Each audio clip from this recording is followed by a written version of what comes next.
सर्व विद्यार्थी ज्यांनी कॅप राऊंड रजिस्ट्रेशन केलेले इंजिनिअरिंग ॲडमिशनसाठी अशा विद्यार्थ्यांचे त्यांच्या पालकांची प्रतीक्षा संपलेली आहे. कारण प्रोव्हिजनल मेरिट लिस्ट काल रात्री लेट पब्लिश झाली आणि ही प्रोव्हिजनल मेरिट लिस्ट जी आहे, ही प्रोव्हिजनल मेरिट लिस्ट मी तुमच्यासमोर आणलेली आहे. पहा, हा व्हिडिओ जो आहे तो शेवटपर्यंत पहा.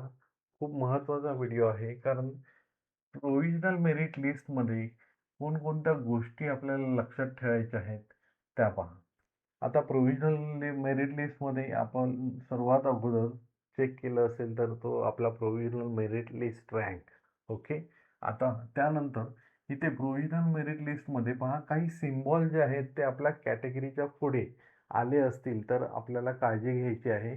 पहा, सिम्बॉल डॉलरचा सिम्बॉल असेल तर तो काय इंडिकेट करतो? that candidate has uploaded receipt of caste validity certificate or tribe validity certificate. जर ॲट द रेटचा सिम्बॉल असेल, indicates that candidate has uploaded the receipt of EWS certificate. म्हणजे ॲट द रेट काय represent करेल की receipt of EWS certificate त्यांनी upload केलेलं आहे.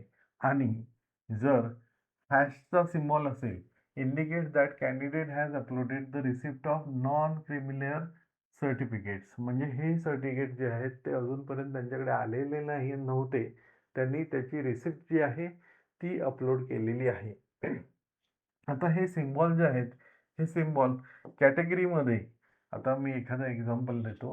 हे पहा, अशा रीतीने SC, BC आणि डॉलरचा सिम्बॉल आला. म्हणजे या विद्यार्थ्यांनी काय केलेलं आहे की SC-BC कास्ट व्हॅलिडिटीचं त्यांनी रिसिप्ट अपलोड केलेली आहे. ओके. त्या खालोखाल नोट दिलेली आहे पहा.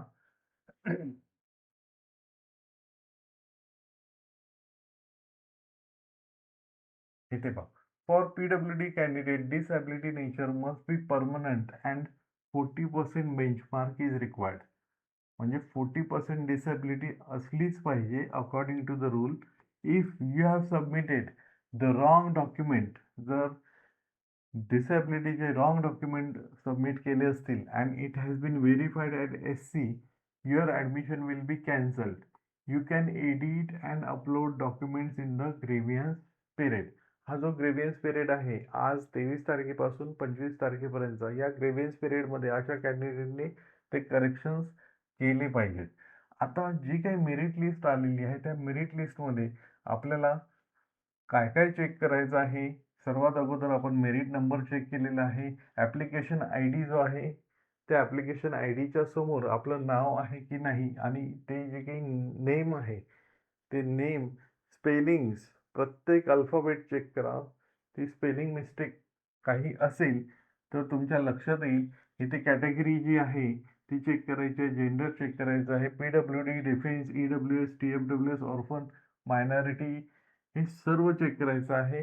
त्यानंतर आपला पर्सेंटाइल जो आहे तो महत्त्वाचा आहे. तो पर्सेंटाइल चेक करायचा आहे.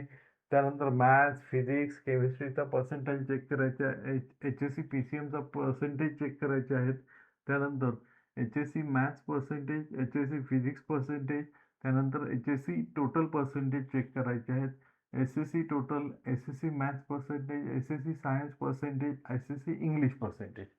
आता हे सर्व जर बरोबर असेल तर काही प्रॉब्लेम नाही. पण यामध्ये थोडी काही मिस्टेक्स असतील किंवा जे काही पर्सेंटेज दिलेले आहेत यामध्ये काही करेक्शन्स असतील तर तुम्हाला ग्रेव्हियन्स पिरियडमध्ये तुमच्या लॉग इनमधून काय करायचं आहे, तो ग्रेव्हियन्स पिरियडमध्ये, आता ग्रेव्हियन्स पिरियड जो आहे म्हणजे तक्रार नोंदणीचा कालावधी जो आहे तो 23 तारीख, 24 तारीख आणि 25 तारीख हे 3 दिवस दिलेले आहेत. पहा, मी इथे CET सेलच्या वेबसाईटवर आलेलो आहे. CET सेलच्या वेबसाईटवर मी कॅप 2026-27 सिलेक्ट केलेलं आहे. खाली इथे BE BTech म्हणून एक लिंक येते. त्या BE BTech या लिंकवर क्लिक केलं असता ही वेबसाईट जी आहे ती ओपन होते. आता या वेबसाईटवर आला असता आपल्याला इथे ऑलरेडी रजिस्टरवर क्लिक करून आपण लॉग इन थ्रू ग्रेव्हियन्सेस रेज करू शकतो. पण इथे लक्ष द्या, सबमिशन ऑफ ग्रेव्हियन्सेस इफ एनी, जर काही तुमची तक्रार असेल, काही करेक्शन्स वगैरे असतील तर काय महत्वाचं आहे पहा, कॅन्डिडेट शाल रेज द ग्रेव्हियन्स अबाउट करेक्शन. तुम्हाला कोणतं करेक्शन करायचं आहे याविषयी तुम्ही तक्रार नोंदणी केली पाहिजे. In the data displayed in provisional merit list through his or her log in. त्या विद्यार्थ्याचं किंवा विद्यार्थिनीचं जे काही लॉग इन आहे त्या लॉग इन मधून ते ग्रेव्हियन्स रेज करायचे आहेत. The application of such candidate shall be reverted back to the candidate in his or her log in for rectification. त्या रेक्टिफिकेशनसाठी म्हणजे करेक्शनसाठी ते जे काही ॲप्लिकेशन आहे ते ओपन होईल. ओके.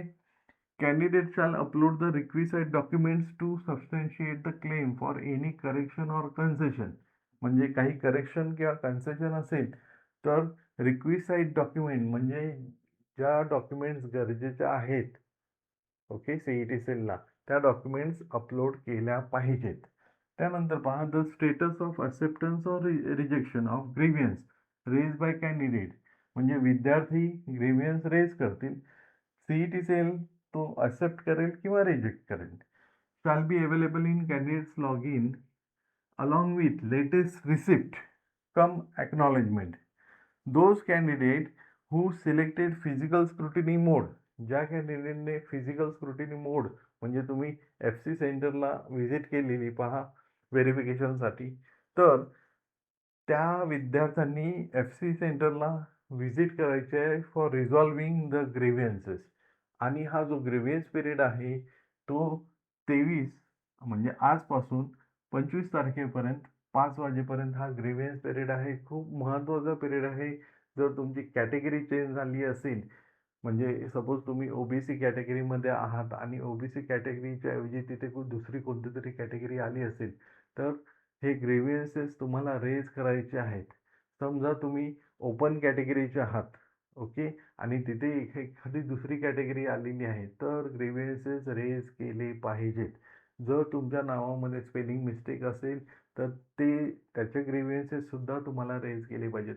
तुमच्या कोणत्याही डिटेल्समध्ये जर काही करेक्शन्स असतील तर ते करेक्शन्स करण्याचा हाच एक कालावधी आहे की या 3 दिवसामध्ये तुम्ही हे सर्व करेक्शन जे आहेत ते करू शकता.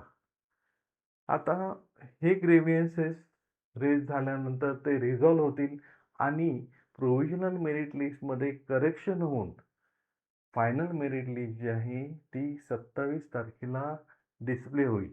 लक्षात ठेवा, एकदा का फायनल मेरिट लिस्ट पब्लिश झाली, फायनल मेरिट लिस्ट पब्लिश झाल्यानंतर त्याच्यामध्ये कोणतेही बदल करता येत नाहीत. म्हणून जर तुमच्या म्हणजे लॉग इन ID मधून तुम्ही जेव्हा मेरिट लिस्टमध्ये तुमचा इथे ॲप्लिकेशन ID टाकून चेक करताय, ॲप्लिकेशन ID वेट इथे ॲप्लिकेशन ID जो आहे तो ॲप्लिकेशन ID टाकून तुम्ही चेक करू शकता. तुम्हाला सर्वांना ॲप्लिकेशन ID माहीत आहे. ॲप्लिकेशन ID टाकल्यानंतर त्या ॲप्लिकेशन IDच्या समोर सर्व काही डेटा जो आहे तो करेक्ट आहे की नाही हे तुम्हाला चेक करायचं आहे. ओके. जर कॅटेगरीच्या पुढे काही सिम्बॉल असतील, पहा हे सिम्बॉलच्या बाबतीत मी तुम्हाला अगोदरच सांगितलेलं आहे. डॉलरचं सिम्बॉल कशासाठी आहे? कास्ट व्हॅलिडिटी और ट्राय व्हॅलिडिटी सर्टिफिकेटसाठी. @चा सिम्बॉल जो आहे तो EWS सर्टिफिकेटची रिसिप्ट अपलोड केली असेल म्हणून. आणि हॅशचा सिम्बॉल आहे जर तुम्ही नॉन क्रिमिनल सर्टिफिकेटचं रिसिप्ट जी आहे ती अपलोड केली असेल म्हणून. हे सिम्बॉल जे आहेत हे चेक करायचे आहेत. जर तुमच्याकडे ते सर्टिफिकेट्स आलेले असतील तर ते या ग्रीव्हियन्स पिरियडमध्ये ते सर्टिफिकेट्स तुम्ही अपलोड करू शकता. तुम्हाला हा व्हिडिओ कसा वाटला हे नक्कीच मला एक लाईक करून कळवा. मी इथे थांबतो. धन्यवाद.